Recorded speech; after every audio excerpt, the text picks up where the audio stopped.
అనురాగ తోరణం 7వ భాగం. పెళ్లి కాకముందు ప్రతి మగాడు తను ప్రేమించే అమ్మాయిని క్షణం కూడా వదిలి ఉండలేనట్టు తీయగా మాట్లాడతాడు. ఆ తర్వాత ఏముంది, కథ మామూలే. పెళ్ళవ్వగానే పిల్లలు పుట్టుకొస్తారు. పగలంతా భర్తగారికి ఆఫీస్ పనులతోనూ, భార్యగారికి వంటిల్లు పిల్లలతోనూ సరిపోతుంది. భర్తగారు ఆఫీస్ నుంచి రాగానే పిల్లలకి పాల డబ్బాలు లేవనో, స్టవ్లోకి కిరోసిన్ లేదనో సుప్రభాతం చదువుతుంది భార్య. దాంతో పాల డబ్బాల అన్వేషణలో తిరిగి ఇంటికొచ్చి తన కోపాన్ని, చిరాకును శ్రీమతి మీద చూపిస్తారు శ్రీవారు. అకాల వర్షం లాంటి శ్రీవారి కోపానికి ఉక్కిరి బిక్కిరై తన బాధనంతా శ్రీవారి మీద చూపిస్తుంది శ్రీమతి గారు. అక్కడి నుంచి ఎడముఖం పెడముఖం. రాత్రి అయ్యేసరికి అవసరాలకు రాజీ పడటం, తెల్లవారితే మళ్ళీ మామూలే అంది మంజుల హాస్యంగా నవ్వుతూ. ఆశ్చర్యంగా విప్పారిన కళ్ళతో కొత్త వ్యక్తిని చూస్తున్నట్లుగా మంజుల వైపు చూశాడు వినోద్. ఏమిటండి అలా చూస్తున్నారు? రేపు మీరు మాత్రం అలా చెయ్యరా? ఇప్పటి వరకు నేనంటే ఎంతో ప్రాణంగా ఉంటున్నారు కదా. మనిద్దరం పెళ్లి చేసుకున్న తర్వాత ఒకరిద్దరు పిల్లలు పుడితే మీరు అందరి మగవాళ్ళలా మాట్లాడతారు. బాధ్యతలు ఎక్కువైన కొద్దీ మనిషికి చికాకు, విసుగు అధికమవుతాయి అంది నవ్వుతూ. పిచ్చి మంజు, భార్యాభర్తలిద్దరూ ఒకరిని ఒకరు అర్థం చేసుకుంటే అసలు సమస్యలే ఎదురుకావు. అర్థం చేసుకోలేకపోవటం వలన వచ్చే సమస్యలన్నీ. భర్త ఆఫీస్లో పగలల్లా కష్టపడి పనిచేసేది ఎవరి కోసం? తన భార్య, తన పిల్లల కోసం.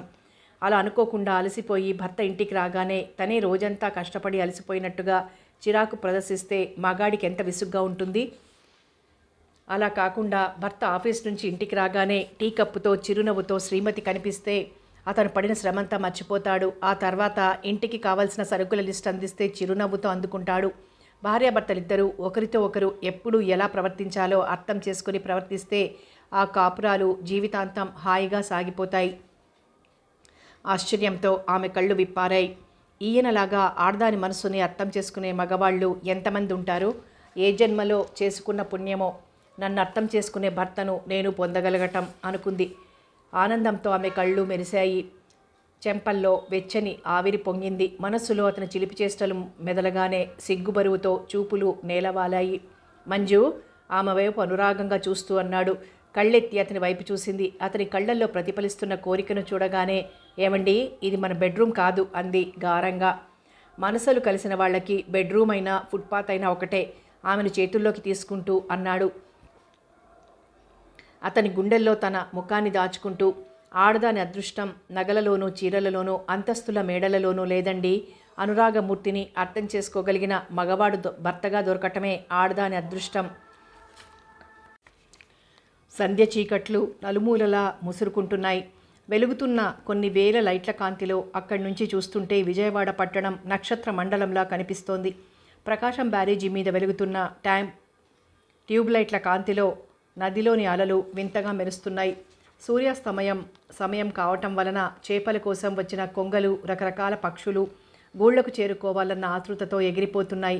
బ్రిడ్జి మీద వెళ్తున్న రైలు వైపు చూస్తూ కూర్చున్న మంజులను చూస్తూ, ప్రకృతిని ఆరాధిస్తూ, ఈ రాత్రంతా ఇక్కడే ఉండేలా ఉన్నావు, వెళ్దాం పదా అన్నాడు. అప్పుడే వెళ్ళిపోదామా? నిన్ను ఇంటి దగ్గర డ్రాప్ చేసి నేను మా ఫ్రెండ్ని కలుసుకోవటానికి వెళ్ళాలి. 6 గంటలకు వస్తానని చెప్పాను. ఎదురు చూస్తుంటాడు. ఎన్ని వ్యాపకాలు పెట్టుకుంటారో సెలవు రోజు కూడా. నిమిషం తీరికలేనట్టుగా హడావిడిగా ఉంటారు అంది విసుగ్గా. నీ మూలంగా ఎన్ని కార్యక్రమాలు రద్దు చేసుకున్నానో తెలుసా? బ్యాడ్మింటన్కి వెళ్ళడం మానేశాను, క్లబ్కు వెళ్ళడం మానేశాను, సాయంత్రం ఫ్రెండ్స్తో సరదాగా గడపటం మానేశాను, ఆఫీస్ లేకపోతే దేవిగారి ఎదుట కూర్చోవటం. ఈ 2 పనులు. మంజుల వైపు చూస్తూ కళ్ళెగిరేసి అన్నాడు. మీరేదో నా కొంగు పట్టుకొని తిరుగుతున్నట్టు మాట్లాడతారు. నా దగ్గరుండేది 2 గంటలేగా. మిగతా 22 గంటలు రోజులో ఎవరి కోసం గడుపుతున్నారు? రోజుకు 4 గంటలు నీతో గడుపుతున్నాను అన్నాడు చిలిపిగా నవ్వుతూ. నాకు 4 క్షణాలు కూడా మీతో గడిపినట్లుగా ఉండదు అంది గారంగా. అతను స్కూటర్ స్టార్ట్ చేశాడు. అతని వెనక సీటు మీద కూర్చొని అతని భుజాల చుట్టూ చేతులు వేసి ఇంచుమించు అతనికి హత్తుకుపోయినట్లుగా కూర్చుంది. నున్నని తారు రోడ్ల మీద మెత్తగా సాగిపోతోంది వాహనం. అతనితో స్కూటర్ మీద అలా వెళ్తుంటే ప్రపంచాన్ని జయించినంత గర్వంగా ఉందామెకు. మా ఇద్దరిని చూసిన వాళ్ళు చూడముచ్చటైన జంట అనుకుంటారు కాబోలు అనుకుంది. ఆ ఆలోచనకు మనసులో సంతోషంగా వెల్లువగా పొంగగా అతనికి మరింతగా హత్తుకొని కూర్చుంది. మంజులను వాళ్ళింటి దగ్గర దింపి వెంటనే వెళ్ళిపోయాడు వినోద్. గేటు దగ్గరే నిలబడి ఉన్నాడు ఆనంద్. టీ తాగుదాం రా అన్నయ్య అంది. ఆ రోజు నుంచి ఆనంద్ కోరిక ప్రకారం ఆమె ఆనంద్ని అన్నయ్య అనే పిలుస్తోంది. ఆమె వెనకే అతను కూడా లోపలికొచ్చాడు. ఇద్దరూ ఆరుబయట కుర్చీలలో కూర్చున్నారు. అన్నయ్య, మేమిద్దరం ఒక వారంలో పెళ్లి చేసుకోబోతున్నాం. కంగ్రాచ్యులేషన్స్, చాలా మంచి శుభవార్త చెప్పావు అన్నాడు అతను నిండు మనస్సుతో. పని మనిషి మంగమ్మ 2 కప్పులతో టీ తీసుకొచ్చి ఇద్దరికి ఇచ్చి వెళ్ళింది. మా చిన్న తాతయ్య గారు అబ్బాయి కూడా కుటుంబంతో అమెరికా వెళ్ళిపోయాడు నెల క్రితమే. మళ్ళీ ఇంతలోనే నా పెళ్లికి అక్కడి నుంచి రావటానికి వీలవ్వదు. మా తాతయ్య గారు నా పెళ్లి చేసి ఆయన కూడా కొడుకు దగ్గరికి వెళ్ళిపోవాలనుకుంటున్నారు. ఆయన తప్ప నా పెళ్లికి వచ్చేవాళ్ళు నాకు ఇంకెవరూ లేరు. ఆమె కళ్ళు తడయ్యాయి. దిగులు ముంచుకొచ్చింది. అంత మాటనకు మంజుల, నన్ను నోరారా అన్నయ్య అని పిలుస్తున్నావు. నీకు నేనేమీ కానా? చూడమ్మా, ఈ అన్నయ్య వేలు ఖర్చు పెట్టి నీకు పెళ్లి చేయలేకపోయినా అన్ని విషయాలలోనూ నీకు అండగా నిలిచి ఏ లోటు లేకుండా నీ పెళ్లి జరిపించగలను అన్నాడు నిండు మనస్సుతో. నాకు కావలసింది పెట్టుపోతలు కాదన్నయ్యా, ఆప్యాయత, అనురాగమే నేను నీ నుంచి కోరుకునేది. నువ్వు నాకు తోడుగా ఉండి అన్నయ్యగా నన్ను నిండు మనసుతో ఆశీర్వదించితే చాలు, అదే 10,000.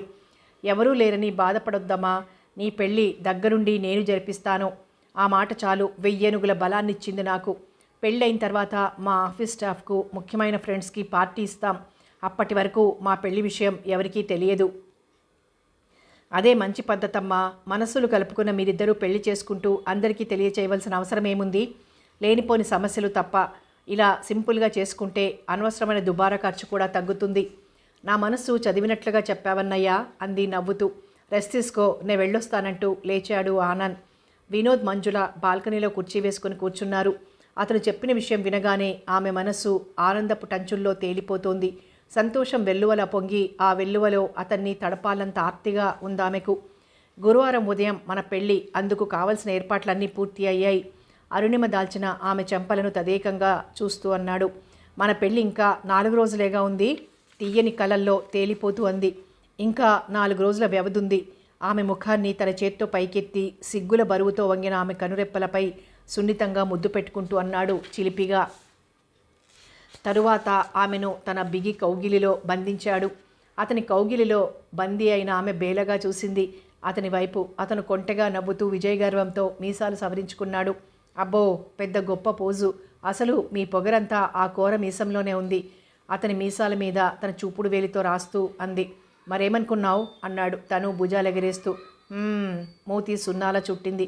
ఆమె ఊహించని విధంగా ఆమె నోటిని తన నోటితో మూశాడు. మీతో వేగలేను బాబు అంది గారాబంగా గునుస్తూ. వేగలకేం చేస్తావు? విడాకులిస్తావా అన్నాడు. కళ్ళెత్తి చురుగ్గా అతని వైపు చూసింది. ఆమె కళ్ళల్లో గిర్రున నీళ్లు తిరిగాయి. శుభమా అంటూ పెళ్లి చేసుకోబోతున్న సమయంలో ఈ అశుభ మాటలు ఏమిటండి? సారీ మంజు, నేనేదో హాస్యానికి అన్నాను. నువ్వింతగా బాధపడతావనుకోలేదు. ఇంకెప్పుడు అలా అనకండి. కలలో కూడా మీ ఎడబాటు సహించలేను. ఆ ఊహ కూడా నేను భరించలేను దిగులుగా అంది. ఎవరి నీడ వాళ్లకు దూరంగా ఉంటుందా? ఆమె కళ్ళల్లో ఏదో వెతుకుతున్నట్లుగా చూస్తూ అన్నాడు. ఆ అనురాగానికి ఆమె కళ్ళు మెరిశాయి. మాటల్లో అసలు విషయం మర్చిపోయాను. మీకు ఇష్టమని పాయసం చేశాను, తీసుకొస్తాను ఉండండి అంటూ లేచింది. వద్దు. అదేమిటండి? జీడిపప్పుతో చేసిన పాయసం మీకెంతో ఇష్టంగా, అందుకే చేశాను. పిచ్చి మొద్దు, పాయసం తినటానికి నేనే డైనింగ్ టేబుల్ దగ్గరకు వస్తాను. నువ్వు తినిపిస్తుంటే నేను తింటాను. అమ్మ దొంగ అంది నవ్వుతూ. అతడు డైనింగ్ టేబుల్ ముందు కూర్చున్నాడు. బెండి గిన్నెలో పాయసం తీసుకొచ్చి స్పూన్తో అతని నోటికి అందించింది. భార్య అంటే ఇలా ఉండాలి. ఆమె నడుం చుట్టూ చేతులు బిగించాడు. ఆ గిలిగింతలకి వస్తున్న నవ్వుని బలవంతంగా పెదవుల మధ్య నొక్కిపట్టి, మీకు ఈ మధ్య చిలిపితనం మరీ ఎక్కువవుతోంది అంది. ఎదురుగా హొయలులికించే ముద్దుగుమ్మవు నువ్వుండగా చిలిపితనం కాక ముసలితనం ఎక్కువవుతుందా? ముసలితనం శరీరానికి కాదోయ్, మనసుకు రావాలి. అప్పుడే మనిషికి నిజమైన వార్ధక్యం వచ్చినట్లు.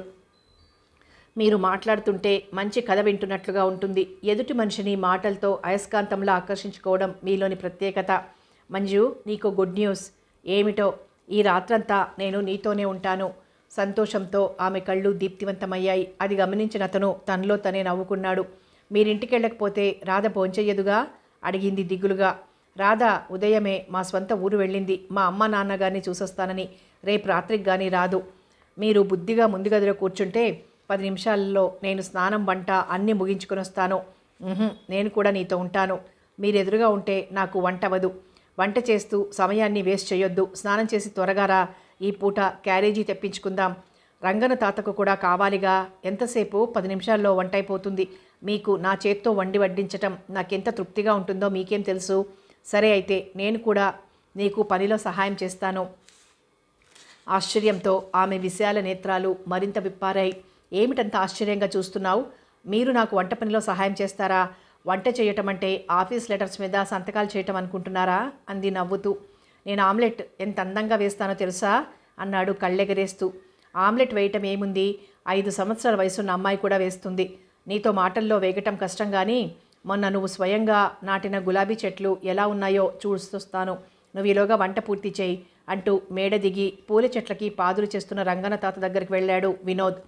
ఎన్నో రకాల పూల చెట్లు విరగబూస్తున్నాయి. ఆ ఆవరణలో చెట్ల పెంపకంలో ఎంతో నైపుణ్యం సంపాదించిన రంగన తాత నిర్వహణలో రూపాలు దిద్దుకొని అక్కడున్న ప్రతి చెట్టు పొందికగా ప్రత్యేకంగా కనిపిస్తోంది. వినోద్ ఒక్కో చెట్టు పరిశీలనగా చూస్తూ ఆ చెట్ల మధ్య తిరిగాడు. రకరకాల గులాబీ పువ్వులు కనువిందు కలిగిస్తున్నాయి. చామంతి, మందార, నందివర్ధన చెట్లు ఆకులు కనిపించినంతగా పూలతో విరగబూసున్నాయి. పూల మధ్య తుమ్మదలు తిరుగుతున్నాయి. మంజుల స్వయంగా నాటిన తెల్ల గులాబీ చెట్టు 2 పూలు పూసింది. ఆ 2 పూలను చెట్టు నుంచి తుంపి తీసుకుని మేడ మీద మంజుల గదిలోకి వచ్చాడు. అప్పటికే వంట, స్నానం అన్నీ పూర్తి చేసి జాజిపూలు మాల కట్టుకుంటూ కూర్చుంది. తెల్లటి చీర కట్టుకుని మ్యాచింగ్ జాకెట్ వేసుకుంది. మెడలో పొడవాటి ముత్యాల దండ వేసుకుంది. అప్సరసలా మెరుస్తున్న ఆమెను చూస్తూ కనురెప్ప వేయటం మర్చిపోయాడు. ఆమెకు దగ్గరగా వచ్చి తన చేతిలోని గులాబీ పూలను ఆమె జడలు తురిమాడు. మంజు, ఆ మాల తర్వాత కట్టుకుందో గాని ముందు తలుపులు గడియవేసి త్వరగా రా, షర్టు విడిచి హ్యాంగర్కు తగిలించి మంచం మీద కూర్చుంటూ అన్నాడు. ఆహా రాను, బింకంగా అంది. రమ్మంటే త్వరగా రావాలి అన్నాడు మృదువుగా ఆజ్ఞాపిస్తూ. చెప్పానుగా రానని అంది చిలిపిగా నవ్వుతూ. నీ పొగరు ఎలా అణచాలో నాకు బాగా తెలుసు.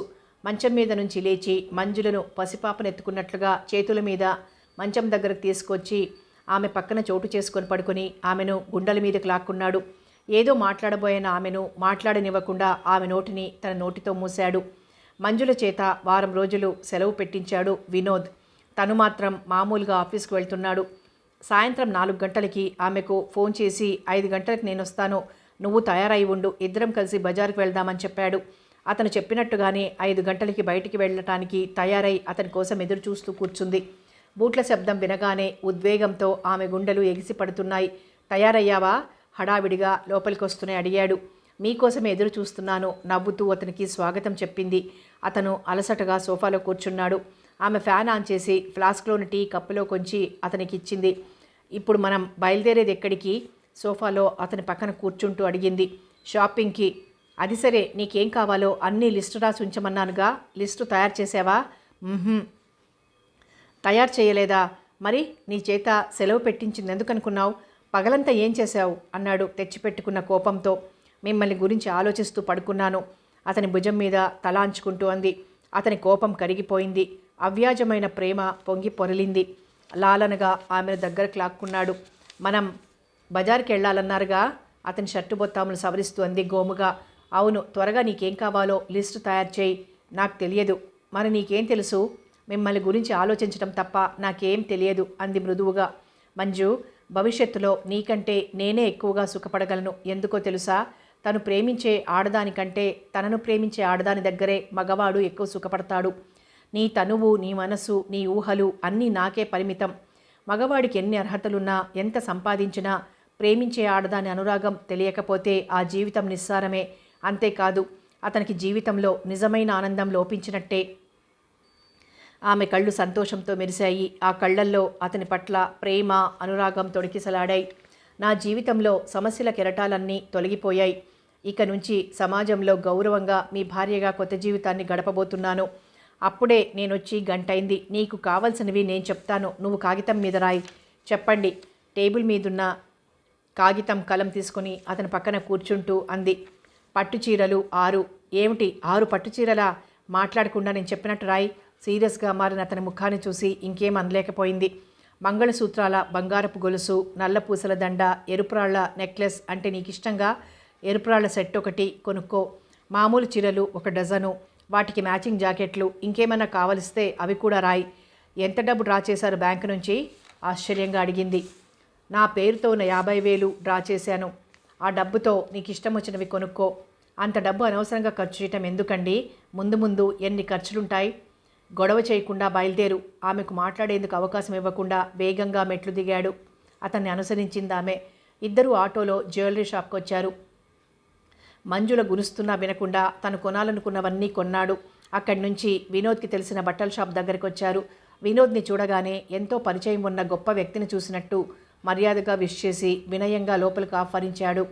ఇద్దరూ లోపలికి వెళ్ళారు. కంచి, ధర్మవరం, బెనారస్, బెంగళూరు, అరణి పట్టు చీరలు ఒకవైపు, American georgette, chiffon, silk, organdie చీరలు మరోవైపు వాళ్ల ముందు గుట్టలుగా పెట్టారు. హంసల జరీ బార్డరున్న ఎరుపు రంగు కంచిపట్టు చీర, ముదురు నీలం రంగు బెనారస్ పట్టు చీర అతను సెలెక్ట్ చేశాడు. మరో 4 మామూలు అమెరికన్ జార్జెట్ చీరలు మంజుల సెలెక్ట్ చేసుకుంది.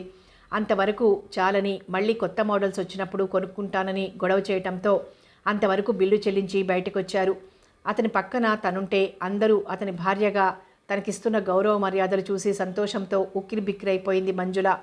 ఆమెకు ఆనందంతో మరో లోకంలో విహరిస్తున్నట్టుగా ఉంది. డబ్బున్న వాళ్లను సమాజం ఎలా గౌరవిస్తుందో, ఎలా నీరాజనం పడుతుందో కళ్ళారా చూస్తున్న ఆమెకు నలుగురి చేత గౌరవాన్ని అందుకుంటున్న హోదా, అందం, టీవీ అన్నీ ఉన్న అతను తనవాడు అనుకోకుండానే ఆమెకు చెంపల్లోకి వెచ్చని ఆవిరి చిమ్మింది. కళ్ళు అరమోడ్పులయ్యాయి. ఖరీదైన హోటల్లో భోంచేసి వాళ్ళ ఇంటికి చేరేసరికి టైం 10 గంటలు దాటింది. వెన్నెలలో బాల్కనీలో పక్కపరిచింది మంజుల. చుక్కల పందిరి కింద వెన్నెల వెలుగులో సుకుమారమైన గులాబీ పువ్వు లాంటి సౌందర్యమూర్తి మంజులను గుండెలకు హత్తుకొని పడుకుంటే ప్రపంచమే గుర్తుకు రాలేదు వినోద్కు. అతని అనురాగ లాహిరిలో ఓలలాడుతున్న ఆమెకు ప్రపంచమంతా అందమైన ఓ ఇంద్రధనుస్సులా కనిపించింది. ఏమండి, మనం ఇప్పుడు పెళ్లి చేసుకునేది నలుగురికి మనం పెళ్లి చేసుకున్నాం అని తెలియచేయటానికేగా? అతని ఛాతీకి తన ముఖాన్ని అద్దుతూ అడిగింది. అంతేగా మరి, ఆమెను కాంక్షగా గుండెలు కదుముకుంటూ అన్నాడు. ఎలాగో పెళ్లి చేసుకుంటున్నాం కదా. ఆ పైన సిగ్గు చిరునవ్వుతో అనాలనుకున్న మాటని అనలేకపోయింది. ఆ తర్వాత మాట కూడా చెప్పు. అతని గొంతులో భార్య పట్ల భర్త చూపే లాలన, అనురాగం ఇమిడి ఉన్నాయి. ఆహా, చెప్పను, చేతుల్లో ముఖం దాచుకుంటూ అంది. నువ్వు చెప్పలేంది నేను చెప్పనా? చెప్పండి చూద్దాం. చెబితే నాకేమిస్తావు? నేనే మీ దాన్ని కదా, మీకు ఇవ్వటానికి ప్రత్యేకంగా నా దగ్గర ఏముంది? అతని చేతి మీద తల పెట్టుకొని అతని కవిముఖంగా తిరుగుతూ అంది. ఎలాగో పెళ్లి చేసుకుంటున్నాం కదా, అలాగే మనం ఊహించుకున్నట్లుగా మొదటి రాత్రి కూడా ఏర్పాటు చేసుకుందామా అని అడగబోయావు, అవునా? చిలిపిగా ఆమె బుగ్గ మీద చిటికేస్తూ అన్నాడు. ఆశ్చర్యపోవటం ఆమె వంతైంది. నేను మనసులో అనుకున్న మాట నీకెలా తెలుసు? ప్రతి క్షణం నీ మనసులో ఉండేది నేనేగా. నీ మనసులోని ఆలోచనలు, ఊహలు అన్నీ నీకంటే ముందే నాకు తెలుస్తాయి. ఆమెను గుండెలు కదుముకుంటూ అన్నాడు. కొద్ది నిమిషాలు వారిద్దరూ ప్రపంచాన్ని మర్చిపోయారు. ఆర్తిగా ఒకరినొకరు పెనవేసుకుపోయిన వాళ్లను చూడలేక చంద్రుడు మబ్బుల చాటుకు తప్పుకున్నాడు. మంజు, చాలా రాత్రైంది, ఇక వెళ్ళనా? వెళ్ళనా అని అనకూడదు, వెళ్ళిరానా అనాలి. సరే వెళ్ళిరానా అన్నాడు అతను హాస్యంగా నవ్వుతూ. అతను వెళ్ళిపోయాడు. ఆమె కళ్ళల్లో గిర్రున నీళ్లు తిరిగాయి. అతను వెళ్ళిపోతే తన శరీరంలోని సగభాగం వేరైనంతగా ఆమె మనసు విలవిలలాడిపోతుంది. ఆలోచించడానికి శక్తి లేనట్టుగా అలసటగా కళ్ళు మూసుకుంది. రాత్రి 10 గంటలైంది. పనులన్నీ ముగించుకుని స్నానం చేసి ఇస్త్రీ చీర కట్టుకుని బెడ్రూమ్లోకి వచ్చింది రాధ. సిగరెట్ తాగుతూ కూర్చున్నాడు వినోద్. ఎందుకండి అలా సిగరెట్లు తగలేస్తారు? ఆరోగ్యానికి మంచిది కాదని తెలిసినా అలవాటు మానుకోలేకపోయినా కాస్త తగ్గించుకోవచ్చుగా. అతనికి దగ్గరగా వస్తూ అంది రాధ. నీతో మాట్లాడాలి, ఇలా కూర్చో అన్నాడు వినోద్. ఏదో విషయాన్ని గురించి తీవ్రంగా ఆలోచిస్తున్నట్టుగా సీరియస్గా ఉన్న అతని ముఖాన్ని చూసి ఎదురు ప్రశ్నలు వేయకుండా బొమ్మలా అతనికి ఎదురుగా ఉన్న కుర్చీలో కూర్చుంది. ఉద్వేగంతో ఆమె గుండెలు ఎగిసిపడుతున్నాయి. రాధా మృదువుగా పిలిచాడు. ఆమె కాపురానికి వచ్చిన తర్వాత అతను అంత మృదువుగా పిలవటం అదే మొదటిసారి కావటంతో సంతోషమో భయమో తెలియని స్థితిలో ఒళ్లంతా చెమటలు పట్టాయి ఆమెకు. వట్టి లుంగీతో ఉండటం వలన అతని పాలభాగం అంతా కనిపిస్తోంది. ఆ భాగం మీద రింగులు తిరిగి ఉన్న నల్లని జుట్టు అతనికి మరింత ఆకర్షణను కలిగిస్తుంది. ఎత్తుకు తగిన లావులో దృఢంగా హుందాగా ఉన్న భర్త వైపు ఆరాధనతో చూస్తూ కూర్చుంది. మన పెళ్ళై ఎన్ని సంవత్సరాలైంది? ఇప్పుడు ఆ విషయం ఎందుకు గుర్తుకొచ్చింది? సమాధానం చెప్పు. 10 సంవత్సరాలైంది. ఇన్ని సంవత్సరాలలో నువ్వెప్పుడైనా ఒక్క రోజన్నా సుఖంగా గడిపావా? నా జీవితమే ఒక సమస్యల వలయం. ఏ రోజుకు ఆ రోజు ఈ సమస్యల కెరటాల నుంచి ఎలా తప్పించుకోవటమా అని ఆలోచించటంతోనే సరిపోతుంది. నాకు జీవితంలో సగభాగం గడిచిపోయింది. ఆమె మాటల్లో భాషకందని మూగవేదన, పరిస్థితులను ఎదుర్కోలేని నిస్సహాయత, జీవితంతో రాజీ పడే ధోరణి ఉంది. రాధా, నేను చెప్పే విషయం నీ మనసుకు చాలా బాధ కలిగించవచ్చు. జీవితంలోని ఆటుపోట్లను ఎదుర్కోలేని సున్నితమైన మనసు కాదు నాది. నా మనసు ఏనాడో బండబారిపోయింది. ఏ విషయానికి చలించను అంది నిర్లిప్తంగా. నేను చెప్పే విషయానికి నువ్వు తట్టుకోగలవా అని ఆలోచిస్తున్నాను. పాపం, ఎంత జాలండి నా మీద మీకు. రాధా, ఊహలు ఎదగని వయసులో మనిద్దరం భార్యాభర్తలం అయ్యాం. అంతకుముందు మనిద్దరం ఎంతో ప్రేమగా ఒక్క ప్రాణంలో ఉండేవాళ్ళం. నువ్వు కాపురానికి వచ్చిన దగ్గర నుంచి నాలో వచ్చిన మార్పు నీకు తెలుసు. కానీ ఎందుకు వచ్చిందో నీకు తెలియదు. మనిద్దరం మేనత్త మేనమామ పిల్లలం. సైన్సు రీత్యా రక్త సంబంధం ఉన్నవాళ్లు పెళ్లిళ్ళు చేసుకుంటే స్త్రీకి పురుషునికి మధ్య ఉండే పరస్పర ఆకర్షణ అంతగా ఉండదు. ప్రణయ జీవితంలోని థ్రిల్ అంతగా చవిచూడటం జరగదని చాలామంది పెద్దవాళ్లకు తెలియదు. మనిద్దరికీ చిన్నతనంలోనే పెళ్లి జరిగింది. తర్వాత నువ్వు కాపురానికి వచ్చావు. నిన్ను ఇష్టంగా హక్కున చేర్చుకోవటానికి నా మనసు అంగీకరించదు. రోజు అనుకుంటాను ప్రేమగా అనురాగంగా నీతో అల్లుకుపోవాలని. కానీ నీ సమక్షంలో నా మనసు ముడుచుకుపోతుంది, నా గొంతు పూడుకుపోతుంది. నిన్ను కోరికతో దగ్గరకు తీసుకోవాలని ప్రయత్నించినా నాలో చలనముండదు, నా మనసు స్పందన కలగదు. నీ స్పర్శకు నా నరాలు వేడెక్కవు, నీ మాటలకి నా మనసు పరవశించదు. కారణం మనిద్దరికీ మధ్య ఉన్న రక్త సంబంధం. ఇద్దరం ఒకే చోట పెరగటం వలన మన మధ్య బంధుత్వ అభిమానం తప్ప భార్యాభర్తల అనురాగం లోపించింది. మనిద్దరం ఒకే ఇంట్లో భార్యాభర్తలా కలిసి కాపురం చేస్తున్నా మనిద్దరికీ ఒకరి మూలంగా మరొకరికి సుఖం లేదు. జీవితం మనిషికి భగవంతుడు ప్రసాదించిన వరం. ఆ జీవితాన్ని పూలబాటగా చేసుకున్నా ముళ్ళబాటగా మార్చుకున్నా అది మనిషి తెలివితేటల మీద ఆధారపడి ఉంటుంది. మనిద్దరం మన వయస్సును అడవి కాచిన వెన్నెలలా ఎలాంటి అనుభూతులకు నోచుకోకుండా ఎందుకు వృధా చేసుకోవటం? అందుకే ఒక నిర్ణయానికి వచ్చాను. మనిద్దరం విడిపోదాం. నీకు నచ్చిన వ్యక్తితో నీ పెళ్లి జరిపిస్తాను. అప్పుడు నువ్వు సుఖపడవచ్చు. మంజుల అనే అమ్మాయితో 8 సంవత్సరాల క్రితమే నా జీవితం ముడిపడిపోయింది. నేను మంజులతో సినిమాలకు షికార్లకు తిరుగుతున్నానని, ప్రతి రాత్రి ఆ అమ్మాయితో గడుపుతున్నానని నీకు తెలుసు. అయినా నా మీదుండే ప్రేమతోనో గౌరవంతోనో నోరు మెదపలేకపోయావు. నా మటుకు నేను మనసిచ్చిన మంజులతో హాయిగా సంతోషంగా తృప్తిగా గడుపుతున్నాను. నా మూలంగా నువ్వు మాత్రం ఏ అనుభూతికి నోచుకోకుండా ఎందుకు నీ జీవితాన్ని నాశనం చేసుకోవాలి? అందుకే విడాకులు తీసుకుని మళ్ళీ పెళ్లి చేసుకో. నేను మంజులను రేపు ఉదయం రిజిస్టర్ మ్యారేజ్ చేసుకోబోతున్నాను అంటూ 8 సంవత్సరాల నుంచి జరుగుతున్న విషయమంతా ఆమెకు చెప్పాడు. ఒకసారి నువ్వు అడిగావు గుర్తుందా? 4 అంకెల జీతం తీసుకుంటూ పెద్ద హోదా కలిగిన ఉద్యోగం చేస్తూ బజారుకు వచ్చిన అమ్మాయి బొమ్మల క్యాలెండర్లన్నీ కొనుక్కొచ్చి బెడ్రూమ్లో తగిలిస్తారేమిటండి? అసహ్యంగా. మీకు ఇలాంటి అభిరుచి ఉందని నలుగురికి తెలిస్తే నవ్వుతారు కూడా అని అసహించుకున్నావు రాదా. అంత తేలిక అభిరుచి కలగటానికి కారణం నువ్వే. నేనింతకాలం కాపురం చేసింది నీతో కాదు, ఆ బొమ్మలతోనే.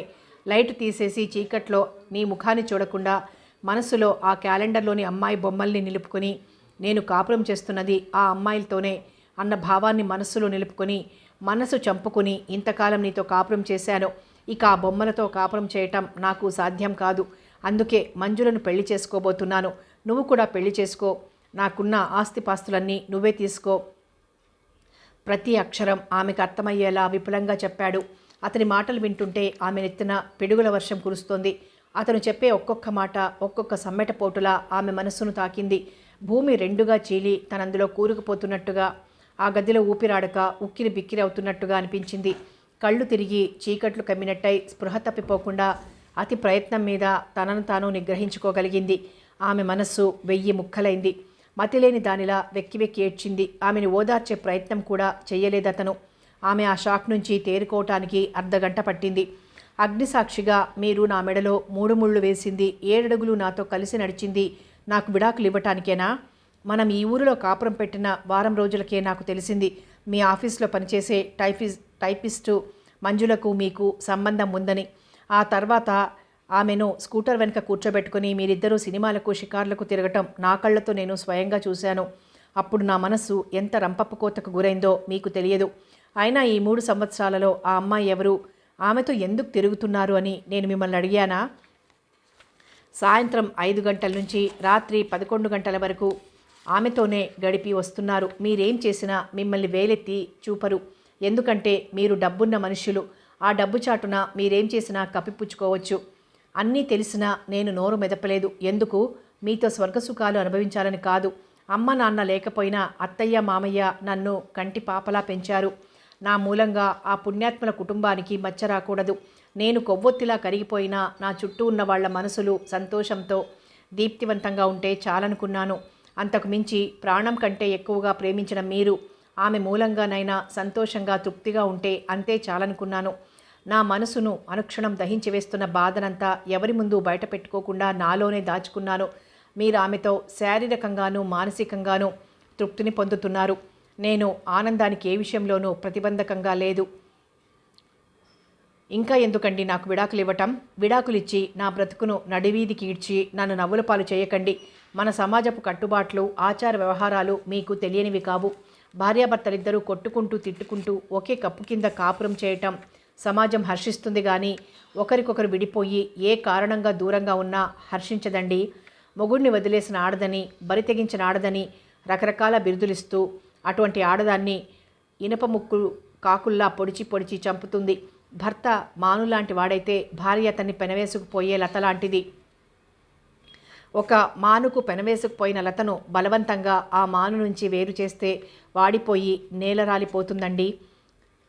వాడిపోయిన లత మళ్ళీ చిగురించదు. భర్త తాగుబోతైనా తిరుగుబోతైనా భర్త నీడలో ఉన్నప్పుడే ఆడదానికి గౌరవం. భర్త అండవీడిన ఆడదాన్ని ప్రతి మగాడు ఆకలి చూపులే చూస్తాడు. అవకాశం దొరికితే అందుకోవాలని ఆశపడతాడు. మీ నుంచి శారీరక సుఖాలను ఆశించను. మీ ఆస్తి ఐశ్వర్యాలలో భాగం కోరను. బ్రతికిన 4 రోజులు దోషిలా కాకుండా గౌరవంగా మీ నీడను బ్రతకాలని, పసుపు కుంకుమలతో మీ చేతుల మీదుగా గౌరవంగా రాలిపోవాలని కోరుకుంటున్నానండి. మీ మనస్సంతా ఆక్రమించుకుని ఉన్నది ఆమె. మీ శరీరంలో సగభాగం ఆమె. మీతో అన్ని అనుభూతులను, ఆనందాన్ని పంచుకుంటున్నది ఆమె. మీ దగ్గర నా విలువేముంది? భార్యగా నా స్థానాన్ని మాత్రం మీ నుంచి నాకు దూరం చేయకండి. ఆ స్థానబలంతో మీ నుంచి సుఖాలు కానీ, మీ మీద అధికారం కానీ చలాయించాలని ప్రయత్నించను. నలుగురి మధ్య గౌరవంగా బ్రతకటానికి నన్ను మీ నీడన ఉండనివ్వండి. ఈ మాత్రపు అదృష్టానికి కూడా నన్ను దూరం చేయకండి. 2 చేతుల్లో ముఖం దాచుకుని బావురు మంది. దుఃఖంతో గొంతు పూడుకుపోయింది. చెంపల మీదుగా కన్నీళ్లు ధారలు కట్టిపోతున్నాయి. సమాజం గురించి ఆలోచించకురాదా? అలా ఆలోచిస్తే నువ్వు సుఖపడలేవు. నీకేం వయసైపోయింది. నీ భవిష్యత్ అంతా ముందుంది. అనుభవించవలసిన టైం అంతా ముందే ఉంది. నా మాట విను. అన్ని విధాల యోగ్యుడైన వ్యక్తితో, నీకు నచ్చిన వాడితోనే నీ పెళ్లి జరిపిస్తాను అన్నాడు ఓదార్పుగా, అనునయంగా. ఏవండి? ఉండేలు దెబ్బతిన్న పావురంలా అరిచింది. నన్ను మరో మగాడికిచ్చి పెళ్లి చేస్తారా? ఇన్నేళ్లు నాతో కాపురం చేస్తూ చిన్నతనం నుంచి నా మనసు తెలిసుండి అంత మాట ఎలా అనగలిగారండి? మీరు తప్ప మరో మగాడి మీద నుంచి వచ్చే గాలి కూడా నన్ను సోకటం నేను సహించలేనండి. నా మనసు, నా శరీరం, నా ఆలోచనలు, నా ఊపిరి అన్నీ మీరే. అటువంటి నేను మరొకరిని పెళ్లి చేసుకోవటమా? ఇంతగా మీకు అంకితమైన నేను మీకు దూరంగా బ్రతకగలనా? నాకు సాధ్యం కాదండి. అంతకంటే మీ చేతులతోనే నా గొంతు నులిమి నన్ను చంపేయండి. సంతోషంగా పసుపు కుంకుమలతో మీ చేతుల మీదుగా రాలిపోతాను. అంతేగాని ఇటువంటి మాటలతో నన్ను చిత్రవద చేయకండి. ఆమె ఏడుపు అతని మనసుని చిత్రవద పెడుతోంది. అతను బాధను అణుచుకుంటున్నట్లుగా అతని నుదుటి మీద నరాలు ఉబ్బాయి. ఆలోచనల తీవ్రతతో జ్వరం వచ్చినట్టుగా ఉంది. సిగరెట్ ప్యాకెట్ ఖాళీ అయింది. అతని ఆలోచన స్రవంతి సాగుతూనే ఉంది. హాల్లోని గడియారం 2 గంటలు కొట్టింది. రాధ తన దురదృష్టానికి తనే కుమిలి కుమిలి ఏడుస్తోంది. నిస్సహాయంగా ఆమెను చూస్తూ సిగరెట్ మీద సిగరెట్ కాలుస్తున్నాడు. అతని మనసు, శరీరము 2 అలసిపోవటంతో ఆలోచించడానికి కూడా శక్తి లేనట్టుగా సోఫాలో వెనక్కి వాలి కూర్చుని కళ్ళు మూసుకున్నాడు. సంతోషంతో మంజులకు నిద్ర రావటం లేదు. తెల్లవారితే గురువారం. రేపు ఉదయం 10 గంటలకు నేను ఆయన పెళ్లి చేసుకుంటాం. నేను ఆయన శ్రీమతినవుతాను. అందం, హోదా, టీవీ అన్నీ ఉన్న ఆయన్ని భర్తగా పొందటం నా అదృష్టం. సాటి ఆడవాళ్ళు నా అదృష్టానికి అసూయ పడేటంత ఆనందంగా గడుపుతాను నేను ఆయనతో. ఇక రేపటి నుంచి నేను ఆయన కోసం ఎదురు చూడాల్సిన పనుండదు. వస్తారో రారో అన్న భయం ఉండదు. నలుగురు ఏమనుకుంటారో అన్న దిగులుండదు. ఒకరికి భయపడవలసిన పనుండదు. ఆఫీస్ స్టాఫ్ అంతా నన్ను చూసి హేళన చేసేవాళ్ళు. రేపటితో అందరి నోళ్ళు మూతలు పడతాయి. ఆఫీసర్ గారి భార్య హోదాలో ఆఫీస్కి వెళ్తాను. ఇక నన్ను చూసి గుసగుసలాడుకోవటానికి ఎవరికీ ధైర్యం ఉండదు. రోజు ఉదయం 8 గంటలకి కానీ నిద్రలేవను. రేపటి నుంచి అలారం పెట్టుకొని 5 గంటలకే నిద్రలేవటం అలవాటు చేసుకోవాలి. వేడి నీళ్లు బాత్రూంలో పెట్టి ఆయన్ని నిద్రలేపుతాను. కళ్ళు తెరిచి ఆయన నన్ను తన గుండెల మీదకి లాక్కుంటారు. అప్పుడు నేను టిఫిన్ చల్లారిపోతుందండి, త్వరగా లేచి ముఖం కడుక్కొని రండి అంటూ ఆయన కప్పుకున్న దుప్పటి లాగేసి బలవంతంగా ఆయన నిద్రలేపుతాను. బ్రష్ మీద పేస్ట్ కూడా నేనే వేసి ఆయనకు అందిస్తాను. ఆయన స్నానం చేసి వచ్చేసరికి ఆయనకిష్టమైన ఉల్లిపాయ ముక్కలు, పచ్చిమిర్చి ముక్కలు, సమానంగా వేడి చేసిన దోశలు, జీడిపప్పు ఉప్మా తయారు చేస్తాను. ఆయన డైనింగ్ టేబుల్ ముందు కూర్చొని నా నడుం చుట్టూ చేతులు వేస్తారు. నేను ఆయనకి కబుర్లు చెప్తూ టిఫిన్ తినిపిస్తాను. ఆయన ఆఫీస్కి వెళ్ళే వరకు ఆయన చుట్టూ తిరుగుతూ ఆయనకి కావాల్సినవి అందించడంతోనే సరిపోతుంది. నేను కూడా ఆఫీస్కి వెళ్తే ఆయనకి వంట ఎవరు చేస్తారు? ఇంకా నేను ఉద్యోగం చేయాల్సిన అవసరం ఏముంది? 2 రోజుల్లో ఉద్యోగానికి రిజైన్ చేస్తాను.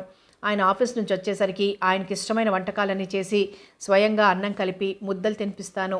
మళ్ళీ ఆయన సాయంత్రం ఆఫీస్ నుంచి వచ్చేసరికి ఆయనకి ఇష్టమైన చీరలు కట్టుకొని ప్రతిరోజు ప్రత్యేకంగా అలంకరించుకొని ఆయన కోసం ఎదురు చూస్తాను. ఇద్దరం కలిసి ప్రతి రాత్రి ఎన్నో రకాల తీయని అనుభూతులు పంచుకుంటూ ప్రతి రాత్రి పున్నమి రాత్రిలా, ప్రతి రాత్రి మొదటి రాత్రిలా హాయిగా ఆనందంగా మేము ఉన్నదే అనుభవించటానికి అన్నంత గొప్పగా ఆనందపు టంచుల్లో తేలిపోతాము. పాపం రాధ అమాయకురాలు, పెద్దవాళ్ళు చేసిన పొరపాటుకు శిక్ష అనుభవిస్తున్న శాపగ్రస్తురాలు. ఆమె ఆయనకు విడాకులు ఇవ్వటానికి ఒప్పుకొని మళ్ళీ పెళ్లి చేసుకుంటే సుఖపడుతుంది. అలా కాకుండా మాతోనే ఉండటానికి అంగీకరిస్తే మాతో పాటే ఉంటుంది. తన సంతోషాన్ని, తన ఆనందాన్ని, తన ప్రాణంలో ప్రాణమైన ఆయన్ని నాకు త్యాగం చేసిన ఆ త్యాగమూర్తికి నేనేమి ఇవ్వగలను? అందుకే ఆమెను దేవతలా పూజిస్తాను. ఏ విషయంలోనూ ఆమె మనసుకు కష్టం కలగకుండా ప్రవర్తిస్తాను. ఇంటి అధికారాన్ని ఆమెకే ఇస్తాను. ఇంటి పనులన్నీ నేనే చూసుకుంటాను.